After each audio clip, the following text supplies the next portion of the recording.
92.7 big FM पर आप सुन रहे हैं प्यार के किस्से यादों का edit box with Nilesh Mishra में, और मैं आपको सुनाने जा रहा हूँ स्नेहवीर गोसाई की लिखी कहानी लफ्जों के बाजीगर, बिना किसी एड ब्रेक के। दोपहर के कोई 2 बजे होंगे। चिलचिलाती धूप में अपना बैग हाथ में लिए तपेश अपने घर वापस जा रहा था। बगल से गुजरती हुई बस जैसे उसको चिढ़ा रही थी। आज घर तक उसने पैदल जाने का फैसला किया था ताकि किराए के बचे 5 रुपयों से बेटे के लिए एक छोटी सी चॉकलेट खरीद सके। साधना तो फिर भी समझ जाएगी, लेकिन रोहन, वो तो बच्चा है, वो क्या समझेगा कि पापा को काम मिला या नहीं। वैसे भी घर में खाली हाथ जाना बुरा लगता है।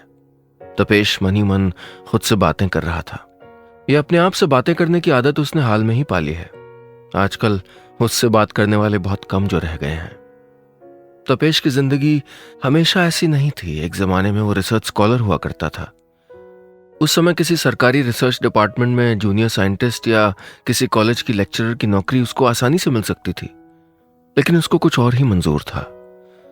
उसने साइंस की पढ़ाई जरूर की थी, लेकिन साइंस में उसको रुचि नहीं थी। रिसर्च के लंबे और उबाऊ काम से जब कभी थक जाता तो मॉलिक्यूलर केमिस्ट्री की किताबों के पीछे मीर की शायरी की किताब निकाल लेता। लफ्जों से बड़ा फैसिनेशन था तपेश को। शायरी और केमिस्ट्री के बीच कई समानताएं ढूंढ निकाली थी उसने। जैसे H2 और O2 मिलकर पानी बना देते हैं, वैसे ही अपनी अपनी खूबियों के साथ 2 प्यार करने वाले एक हो जाते हैं। यह तपेश की एनालॉजी का एक छोटा सा एग्जाम्पल है। उसका बस चलता तो गालिब और केमिस्ट्री के संबंध के ऊपर एक किताब लिख डालता। एक आग का दरिया है और डूब के जाना है, यानी एक टिपिकल कंडीशन में कुछ केमिकल पर आग का कोई असर नहीं होता। रहने दीजिए, इसको वेरीफाई करने की कोई जरूरत नहीं है। यह तपेश की उड़ान थी। दरअसल जिंदगी के कई साल गुजर जाने के बाद भी वो कभी ये नहीं समझ पाया था कि उसको जिंदगी में करना क्या है। केमिस्ट्री में दिल लगा तो उसी की बाजू पकड़ के रिसर्च के पायदान तक आ पहुंचे।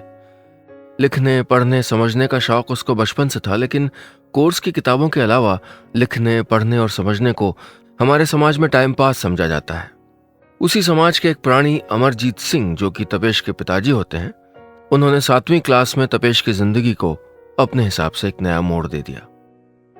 उन्होंने हमेशा फर्स्ट आने वाले तपेश की 2nd पोजीशन के लिए उसकी कॉमिक्स को जिम्मेदार मानते हुए उसके सारे कॉमिक्स कलेक्शन पे आग लगा दी। तपेश का बस चलता तो उस आग के दरिया से डूब के निकल जाता। कम से कम उसको पता तो चल जाता कि नागराज गुंडों को मार पाया कि नहीं। नागराज का क्या हुआ ये तपेश को कभी पता नहीं चल पाया, क्योंकि अब उसके दिमाग में नागराज की जगह नाइट्रोजन ने ले ली थी।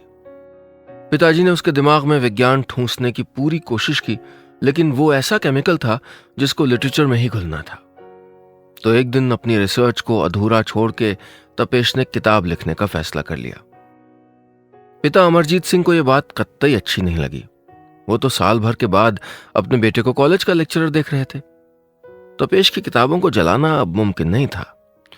पिताजी ने उसको रोकने के लिए कई तरह के लालच दिए, लेकिन वो अब नीली स्याही के अलावा किसी केमिकल को छूने को तैयार ही नहीं हुआ। लिहाजा पिता ने उसको अपनी सारी जायदाद से बेदखल कर दिया और अपना ध्यान छोटे बेटे पे केंद्रित कर दिया, इस उम्मीद से कि तपेश वापस आएगा। लेकिन तपेश उड़ चुका था और उसकी यही उड़ान उसको कल्पनाओं के उस संसार तक ले गई जहां नागराज की वही कॉमिक्स अब भी आधी जली हुई पड़ी थी। आप सुन रहे हैं प्यार के किस्से यादों का edit box with Nilesh Mishra में, सिर्फ 92.7 बिग एफएम पर।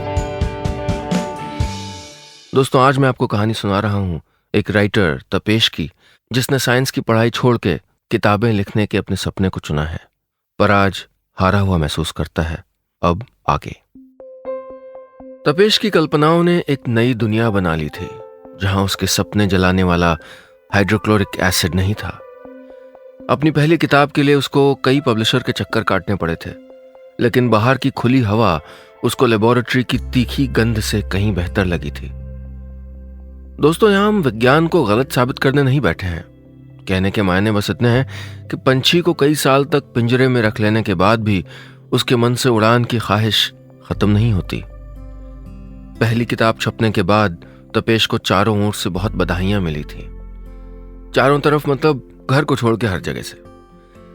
कई सालों की घुटन थी, इसलिए किताब बहुत सुंदर बन गई थी। उसकी पहली किताब लोगों को इतनी पसंद आई कि वो रातों रात मशहूर हो गया। उसने छोटे घर से बड़ा घर किराए पे ले लिया। इस दौरान उसको सब कुछ मिला, साधना के रूप में एक जीवन साथी और फिर एक प्यारा सा बेटा। अपने बीते दिनों को याद करते करते तपेश आज घर तक पहुंच गया था। काम आज भी नहीं बना, लेकिन रोहन के सामने उसको मुस्कुराना पड़ता है ताकि उसके दर्द की छाया बच्चे पे न पड़े। उसकी चॉकलेट के लिए उसने आज बस छोड़ दी, वही बस जो अभी अभी उसको चढ़ा के गई है। लेकिन जैसे हर रात के बाद सवेरा होता है, उसी तरह हर सवेरे के बाद रात भी आती है। तपेश की जिंदगी में भी एक ऐसा मोड़ आया जब उसकी उड़ान निराशा के काले बादलों के बीच गुमराह हो गई थी। पिछले 2 साल से तपेश जिस नॉवेल को लिख रहा था, उसको खरीदने के लिए कोई पब्लिशर तैयार नहीं हुआ। उसको अपनी 2 साल की मेहनत पे पूरा भरोसा था। उतना ही भरोसा साधना को उस पे था, लेकिन हर भरोसे की एक मियाद होती है जिसके पूरे हो जाने पे उस भरोसे का वजूद खतरे में आ जाता है। साधना ने तपेश को कई बार समझाया कि कहीं नौकरी कर ले या अपनी रिसर्च ही पूरी कर ले, लेकिन वो दोबारा उस तीखी गंध के बीच नहीं जाना चाहता था। उसने पूरा वक्त देख के वो नॉवेल खत्म किया और उसके खरीदे जाने का इंतजार किया, लेकिन तब तक उसका धैर्य उसकी सारी जमा पूंजी खा चुका था। आज घर से पैसे बहुत गिन के निकला था, लेकिन वापस आते हुए कम पड़ ही गए। जैसे जैसे वो अपने घर की ओर बढ़ रहा था, वैसे वैसे उसकी धड़कन भी बढ़ रही थी। अगर जेब में मायूसी हो तो अपनों के उम्मीद भरे चेहरे भी डरावने लगते हैं, क्योंकि उनका सामना करने की ताकत इंसान में नहीं होती। साधना जानती है कि कोई अच्छी खबर होगी तो तपेश दरवाज़ा खुलने तक कई बार घंटियां बजाएगा, और अगर कोई खबर ही नहीं है तो तपेश सिर्फ 1 घंटी बजा के दरवाज़ा खुलने का इंतजार करेगा। जेब में चॉकलेट लिए अपने घर के दरवाजे के बाहर तपेश खड़ा हो गया। उसको लगा आखिर कब तक वो उम्मीदों की चॉकलेट देके अपने परिवार को बहलाता रहेगा। वो सोचने लगा, क्या नागराज की कॉमिक्स जला के पापा ने सही काम किया था? क्या सपने सिर्फ जल जाने के लिए होते हैं? क्या गुंडों ने नागराज को पीट दिया होगा? असल जिंदगी की कहानियों में तो नागराज कई बार गुंडों से पिटा है। तपेश एक बार फिर खुद से बात कर रहा था कि अचानक साधना ने दरवाजा खोल दिया। शायद उसने किचन की खिड़की से तपेश को बिल्डिंग के अंदर आते हुए देख लिया होगा। तपेश की चुप्पी में ही उसके सारे जवाब छुपे थे। दोनों के बीच कोई बात नहीं हुई। तभी चॉकलेट पाके रोहन मुस्कुरा दिया। घर की मनहूस चुप्पी में उसकी मुस्कुराहट ने उम्मीदों की रोशनी भर दी थी। आप सुन रहे हैं प्यार के किस्से यादों का edit box with Nilesh Mishra में, सिर्फ 92.7 बिग एफएम पर। दोस्तों, आज मैं कहानी सुना रहा हूं राइटर तपेश की, जिसके पिताजी ने बचपन में उसकी नागराज कॉमिक्स जला दी थी और जिसने साइंस का रास्ता छोड़ के लिखने का रास्ता चुना था। पहली किताब छप गई थी, बहुत सफल हुई थी, लेकिन कई सालों से दूसरी किताब छापने को कोई पब्लिशर तैयार ही नहीं था। पैसे की कमी उसके पारिवारिक जीवन पे भी असर डाल रही थी और उसकी पत्नी साधना से उसका रिश्ता बिखर रहा था। अब आगे। तपेश के वापस आते ही घर का सन्नाटा और गाढ़ा हो गया। रोहन चॉकलेट खाने में मस्त हो गया। आजकल उसने बहुत तेज रोना या बहुत तेज हंसना बंद कर दिया है। शायद घर की खामोशी उसको भी छू गई है। जैसे ही तपेश ने रोहन को गोद में उठाया, उसको कुछ गीला महसूस हुआ। वो रोहन के कपड़े लेने के लिए कमरे में गया और किचन में खाना बनाती हुई साधना से बोला, उसके कपड़े तो बदल देती कम से कम, बीच बीच में देख लिया करो। साधना जैसे फट पड़ने को तैयार थी। क्या क्या देखूं मैं? जानते हो उसके लिए पिछले 2 महीनों से डायपर नहीं खरीदे गए। तुम्हें तो यह भी नहीं पता होगा कि पिछली बार घर में राशन कब आया था। तपेश झुंझला के बोला, तुम छोटी सी बात का पहाड़ बना रही हो साधना। नहीं तपेश, बात बड़ी है, लेकिन तुमको समझ में नहीं आ रही है। घर में आखिरी चंद हजार रुपए पिछले महीने खर्च हो चुके हैं। ये जिन पैसों से अनाज आया है ना, मैंने अपने जेवर बेच के निकाले हैं। मेरी समझ में नहीं आता तुम नौकरी क्यों नहीं करते हो। तपेश इस हमले के लिए तैयार नहीं था, लेकिन लड़ाई हो जाने पे फौजें आनन फानन में तैयारी कर लेती हैं। कैसे कर लूं नौकरी? वो लोग जो मुझको कल तक सर सर कह के बुलाते थे, मेरी कहानियों का उदाहरण देते थे, मैं उनकी नौकरी कर लूं और उनको सर सर बुलाऊं? क्या इज्जत रह जाएगी मेरी? लोग कहेंगे लौट के बुद्धू घर को आए।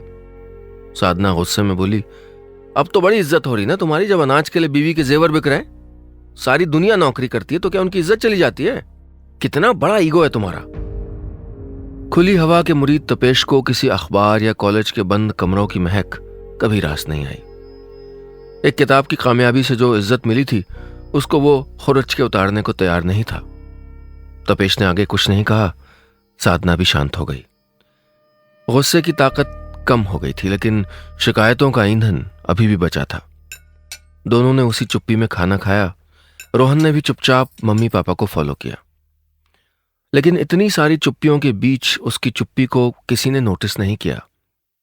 तपेश खाना खा के बिस्तर पे लेट गया। उसकी आंखों में एक सपना था जिसके परे उसको कुछ दिखाई नहीं दे रहा था। अचानक उसने अपने सर के नीचे कुछ महसूस किया। बिस्तर उठा के देखा तो साधना की डायरी रखी थी। उसने डायरी उठा के यूं ही पढ़ना शुरू कर दिया। तपेश ने उस दिन वाले पन्ने को देखा।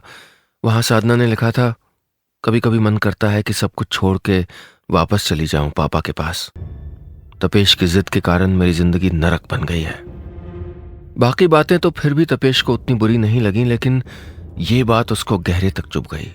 वो डायरी उठा के सीधे साधना के पास गया और बोला, ये क्या लिखती रहती हो तुम डायरी में? मेरे साथ रह के तुम्हारी जिंदगी नरक हो गई है। साधना ने नाराज निगाहों से तपेश की ओर देखा, जैसे उसका सारा गुस्सा नाजायज है। लिखा ही है, किसी को अपनी कहानी सुनाई तो नहीं ना? मन में गुस्सा हो तो उसको बोलूं भी ना, लिखूं भी ना। और गलत क्या है? मेरी जिंदगी वाकई में नरक हो गई है। तपेश का गुस्सा उसकी जुबान पे आ गया। इतना ही बुरा लगता है तो छोड़ क्यों नहीं देती मुझको? ये बात कहते ही तपेश को भी महसूस हुआ कि उसने गलत कह दिया है। उस रोज साधना बहुत देर तक रोती रही। तपेश ने सोचा कि रो धो के गुस्सा थोड़ा कम हो जाएगा, ऐसे में उसको अकेला छोड़ देना चाहिए। लेकिन उस शाम तपेश जब सैर करके लौटा तो घर का दरवाजा खुला हुआ था। वो अंदर गया तो देखा वहां कोई नहीं था। साधना सचमुच अपने पिता के घर जा चुकी थी। आप सुन रहे हैं प्यार के किस्से यादों का edit box with Nilesh Mishra में, सिर्फ 92.7 बिग एफएम पर। दोस्तों, आज मैं कहानी सुना रहा हूं राइटर तपेश की, जिसके पास पैसे की तंगी हो गई है क्योंकि उसने नौकरी न करके किताबें लिखने का फैसला किया है। लेकिन आज उसको पता लगा है कि उसकी पत्नी ने जेवर बेच के घर का राशन खरीदा है। और आज जब तपेश घर लौटा तो उसकी पत्नी घर छोड़ के जा चुकी थी। अब आगे। साधना के घर से जाते ही घर में एक वैक्यूम सा बन गया था। तपेश को लगा जैसे घर से जिंदगी चली गई हो। वहां की सारी चीजें बेजान सी पड़ी उसी को देख रही हैं और इस खामोशी का सबब उससे पूछ रही हैं। तपेश धप से आके सोफे पे गिरा। उसको यकीन ही नहीं हुआ कि साधना जा चुकी है। वो साधना जिसने सारी दुनिया से लड़के उसको अपनाया था, जिसने तपेश का साथ देने से पहले एक बार भी नहीं सोचा, वो साधना आज बुरे वक्त में उसको छोड़ के जा चुकी है। जिंदगी की लड़ाई में उसका आखिरी सिपह सालार भी उसका साथ छोड़ चुका है। वो किचन में गया तो देखा साधना रात का खाना बना के गई थी। नाराजगी में भी उसका ख्याल साधना के दिल से छूटा नहीं था। तपेश ने बैग में पड़ी अपनी किताब के सैंपल वर्जन को देखा। जी में आया कि जला दे उन सारे कागजों को और लौट जाए उस साधारण सेफ सिक्योर जिंदगी में जहां बरसों तक लोग एक ही दफ्तर में, एक ही तरह की फाइलों में, एक ही तरह की बातों में उलझे रहते हैं। हर किसी की जिंदगी में एक ऐसा मोड़ आता है जहां उसको अपने सामने एक दोराहा नजर आता है। एक रास्ता सपनों वाली गली में जाता है और दूसरा हकीकत की सीधी सपाट राहों की तरफ। ख्वाबों वाला रास्ता बेहद मुश्किल और इम्तिहान लेने वाला होता है। इसमें चलने वाले ज्यादातर लोग या आधे रास्ते से ही लौट आते हैं या फिर रास्ता बदल देते हैं। सबसे बड़ी परेशानी ये थी कि तमाम मुश्किलात के बावजूद तपेश न वापस लौटने को तैयार था और न ही रास्ता बदलने को। जितना भरोसा उसको अपने कामयाब होने पे था, उससे कहीं ज्यादा भरोसा लोगों को उसके नाकामयाब होने का था। अपनी लड़ाई की सबसे बड़ी चोट उसको तब लगी जब उसकी सबसे बड़ी ताकत, उसकी साधना, उसको छोड़ के चली गई। आज नाइट्रोजन नागराज पे भारी पड़ रही थी। तभी तपेश की नजर रोहन के लिए लाई गई चॉकलेट पे पड़ी। उस आधी खाई चॉकलेट का पेपरवेट बना के साधना एक चिट्ठी उसके लिए छोड़ गई थी। चिट्ठी में लिखा था, अपने सपनों के लिए तुम अपने परिवार की कुर्बानी देना चाहते हो तपेश। मैंने बहुत कोशिश की लेकिन अब मुझसे नहीं होगा। मैं अपने बच्चे का भविष्य तुम्हारे सपनों के कारण बर्बाद होते नहीं देख सकती। चिट्ठी पढ़ के तपेश ने महसूस किया कि उसकी जिंदगी हमेशा की तरह दो राह पे आ गई है। एक रास्ता उसके सपनों की तरफ जाता है और दूसरा असल में एक यू टर्न है जो उसको उन्हीं राहों पे ले जाता है जिनको वो छोड़ के आगे बढ़ा है। उसने अपने ख्वाबों से समझौता करने की बहुत कोशिश की, लेकिन उसका दिल हारे हुए सिपाही की तरह पीछे हटने को तैयार नहीं था। कुछ लोग अपने माँ बाप, बीवी, बच्चे, परिवार, दोस्त किसी के नहीं होते। वो सिर्फ अपने सपनों के होते हैं जिनसे वफादारी करने की सजा उनको सारी जिंदगी भुगतनी पड़ती है। बहरहाल तपेश आर पार की लड़ाई लड़ने की हालत में तो नहीं था। हार के उसने एक अखबार की तरफ से आया नौकरी का पुराना ऑफर स्वीकार कर लिया। अखबार की खबरों में उसको कहानियां दिखाई देती, सच्चे जीवन से जुड़ी कहानियां, सच्ची कहानियां। वो कहानियां जो उसकी कहानियों की तरफ उठती भूख को थोड़ा शांत कर देती थी। तपेश के पिता अमरजीत कहा करते थे कि बेटा, जो आदमी हालात से सीधा टकराता है उसकी नाक पे चोट लगती है। नाक पे चोट तपेश के भी लगी थी, इसलिए उसने साधना को मनाने की कोशिशों को अपने कामयाब होने तक मुलतवी कर दिया। अखबार की नौकरी में तपेश का दिल कुछ यूं लगा कि नौकरी के 6 महीने में ही उसकी तरक्की की बात होने लगी। उस दिन लगभग सारी बातें तय हो चुकी थीं। तपेश को दफ्तर जाके सिर्फ अपनी तरक्की का लेटर लेने की औपचारिकता करनी थी। वो अपनी टेबल से उठा ही था कि अचानक एक फोन घनघनाया। उसको हेलो कहते ही ऑपरेटर ने फोन लाइन से जोड़ दिया। दूसरी तरफ से आवाज आई, तपेश जी, हम आपका उपन्यास छापने के लिए तैयार हैं, आप शाम को मिल ही जाके। एक पल के लिए तपेश कंफ्यूज हो गया। किस्मत ने उसको एक बार फिर सपनों और हकीकत के दो राहे पे लाके खड़ा कर दिया था। आप सुन रहे हैं प्यार के किस्से यादों का edit box with Nilesh Mishra में सिर्फ 92.7 बिग एफएम पर। दोस्तों, आज मैं कहानी सुना रहा हूं राइटर तपेश की, जिसने किताबें लिखने की चाह में साइंटिफिक रिसर्च की जिंदगी छोड़ दी, शादी की, बच्चा हुआ और पहली किताब की सफलता के बाद दूसरी किताब बहुत सालों तक छप नहीं पाई। इसके कारण आर्थिक तंगी हो गई। उसकी पत्नी उसको छोड़ के चली गई है और अंततः उसने एक नौकरी करने का फैसला किया है। लेकिन आज वो फिर एक दो राह पे खड़ा है। क्या वो नौकरी पेशा ही बना रहे या एक लेखक की जिंदगी फिर से जीने लगे? अब आगे। बीते 6 महीनों में साधना और रोहन से दूर रह के तपेश ने काम को ही जिंदगी का मकसद बना लिया था। चाहता तो साधना और बेटे को बुला सकता था, लेकिन उसने तय किया था कि जितनी मायूसी से वो लोग घर छोड़ के गए हैं, उससे दुगनी खुशी देके उनको वापस लेके आएगा। जब तक वो मंजिल हासिल नहीं हो जाती, तब तक पूरी मेहनत करेगा। नौकरी में हुई तरक्की उसकी इसी मेहनत का नतीजा थी। घर का सूनापन उसको काटने को दौड़ता था, इसलिए वो पूरी कोशिश करता था कि अपना ज्यादा से ज्यादा वक्त दफ्तर में बिताए। जब दफ्तर में थोड़ा थोड़ा मन लगने लगा, तब ये किताब वाली बात ने एक बार फिर उसको अपनी जिंदगी में नया मोड़ दे दिया था। तपेश का मन हुआ कि उसी समय नौकरी छोड़ के अपनी किताब के चंद अधूरे पन्नों को पूरा कर डाले। लेकिन इस बार उसने थोड़ी समझदारी से काम लिया। तरक्की का लिफाफा लेके उसको चुपचाप दराज में डाल दिया और शाम को पब्लिशर से मीटिंग के लिए चला गया। वो शाम तपेश की जिंदगी की एक बड़ी अहम शाम थी। एक आलीशान रेस्टोरेंट के लाउंज की एक टेबल पे एक तरफ तपेश बैठा था और दूसरी ओर पके बालों वाले 2 पब्लिशर। मीटिंग में बैठे उन्होंने कुछ देर तक आपस में मशवरा किया और फिर कहा, देखिए, हमको आपकी कहानी बहुत पसंद आई, बस एक प्रॉब्लम है। आप अगर कहानी के एंड में हीरो और हीरोइन को मिला दें तो कहानी पूरी हो जाए। तपेश ने तटस्थ भाव से उनकी ओर देखा और कहा, यह मैं नहीं कर सकता सर। प्यार करना और उसको निभाना 2 अलग अलग चीजें होती हैं। हर प्यार करने वाला प्यार को निभा ले जाए ये जरूरी नहीं होता। कुछ कहानियां पूरी होने के लिए नहीं बनी होती। अगर मैंने कहानी में यह बदलाव कर दिया होता तो मेरी किताब आज से साल भर पहले बिक गई होती। पब्लिशर फिर उसी फुसफुसाहट भरी जबान में बात करने लगे। अपनी बात खत्म होने के बाद वो बोले, आपकी जिद आपकी कामयाबी के आगे आ रही है तपेश। मैं अभी भी कहता हूं, हमारी बात मान जाइए। तपेश अपनी कुर्सी से खड़ा हो गया। मुझको लगता है हमारी मुलाकात खत्म हो गई। कहानी में मैं रत्ती भर भी बदलाव नहीं करूंगा। इतना कह के तपेश वहां से उठ के जाने लगा। जाते जाते उन दोनों में से एक आदमी पीछे से बोला, क्या आप खुद प्यार पे भरोसा करते हैं तपेश?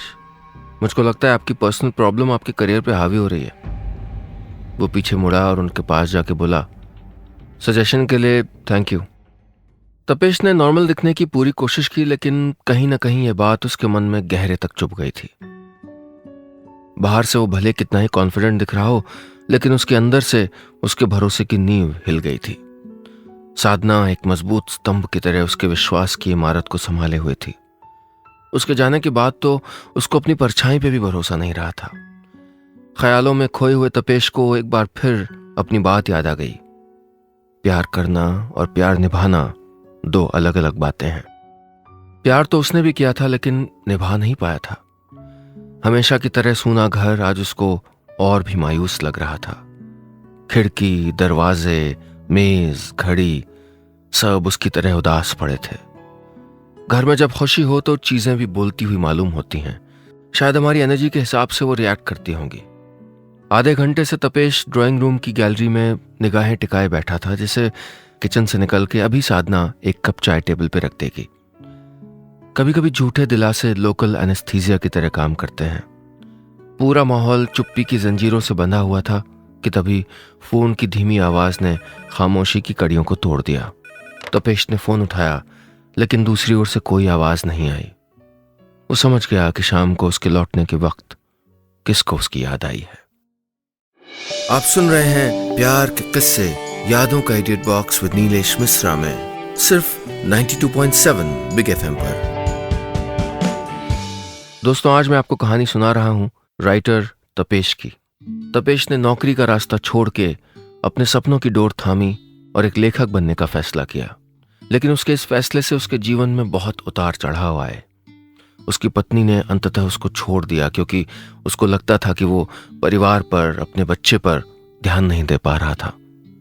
हार कर तपेश ने नौकरी कर ली। उसकी दूसरी किताब, जो बहुत सालों से छप नहीं पा रही थी, वो एक पब्लिशर छापने को अब तैयार हो गया था, लेकिन किताब का अंत बदलने के लिए कह रहा था, जिसमें प्रेमी एक दूसरे से मिल जाते हैं।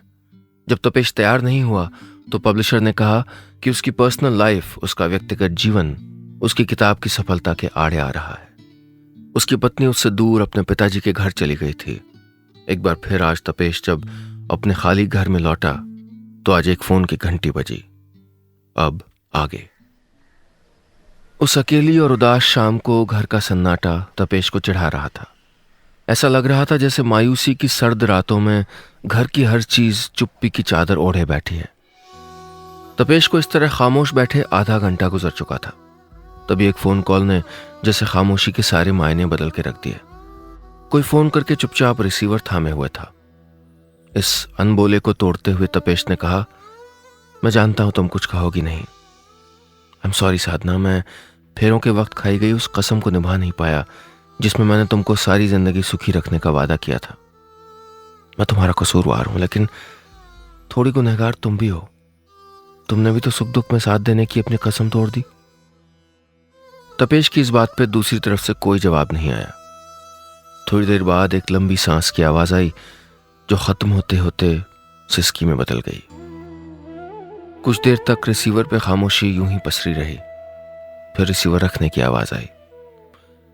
चंद घंटों में ही रात गहराई। तपेश बिस्तर पे लेटा लेटा नींद के आने का इंतजार करने लगा। उसने तय कर लिया कि वो अब सपने नहीं देखेगा, क्योंकि सपने इंसान को स्वार्थी और अकेला कर देते हैं। शायद उसके स्वार्थी हो जाने के डर से ही पिताजी ने वो कॉमिक्स जला दी थी।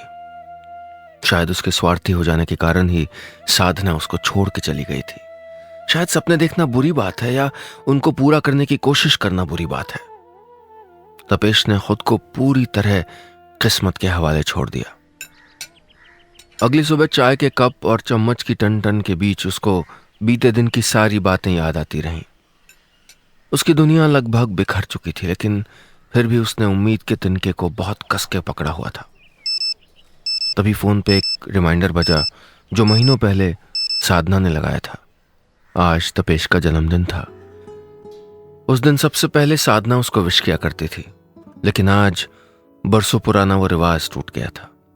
दफ्तर में हैप्पी बर्थडे की हर विश उसको तीर की तरह चुभ रही थी। वो पूरे दिन अपने फोन का वॉलपेपर चेंज करता रहा, इस उम्मीद में कि किसी भी पल साधना का फोन आ सकता है। मगर फोन नहीं आया और तपेश शाम को अपना बैग उठा के उसी मायूसी की तरफ लौट गया। वो घर की बत्ती बंद करके अपने कमरे में बैठा रहा ताकि कोई दोस्त ना आ जाए, क्योंकि ऐसे हालात में खुश वो रह नहीं सकता था और उसको दुखी देख के उसके दोस्त भी परेशान हो जाते। लेकिन बदकिस्मती के चलते तपेश की जिंदगी का ये डर भी सच हो गया। अंधेरा गिरते ही कोई दरवाजे की घंटी बजाने लगा। उसने सोचा दरवाजा ना खुलने पे घंटी बजाने वाला खुद ही वापस चला जाएगा, लेकिन ऐसा नहीं हुआ। थक हार के तपेश ने दरवाजा खोला तो सामने साधना रोहन को गोद में लिए खड़ी थी। घर में अचानक जैसे जान आ गई। थोड़ी देर तक दोनों एक दूसरे को देखते रहे, जैसे आंखों ही आंखों में शिकायत कर रहे हों। हैप्पी बर्थडे तपेश, साधना ने भर्राई हुई आवाज में कहा। तपेश के मुंह से थैंक यू भी नहीं निकला, मगर आंखों से निकले 2 मोती गालों पे ढलक आए। रोहन लपक के पापा के गले लग गया। उसके वापस आ जाने से तपेश का 34वां जन्मदिन उसकी जिंदगी का सबसे शानदार जन्मदिन बन गया था। उस दिन उसके बिखरते हुए सपनों को जैसे किसी ने आके थाम लिया था। उसको मंजिल नहीं मिली, लेकिन सफर का हौसला मिल गया था। आज उसका यकीन पक्का हो गया था कि उस अधजली कॉमिक्स के बीच फंसा नागराज हारा नहीं होगा। वो आज भी अपनी पूरी ताकत के साथ गुंडों का सामना कर रहा होगा। बस इतनी सी थी ये कहानी।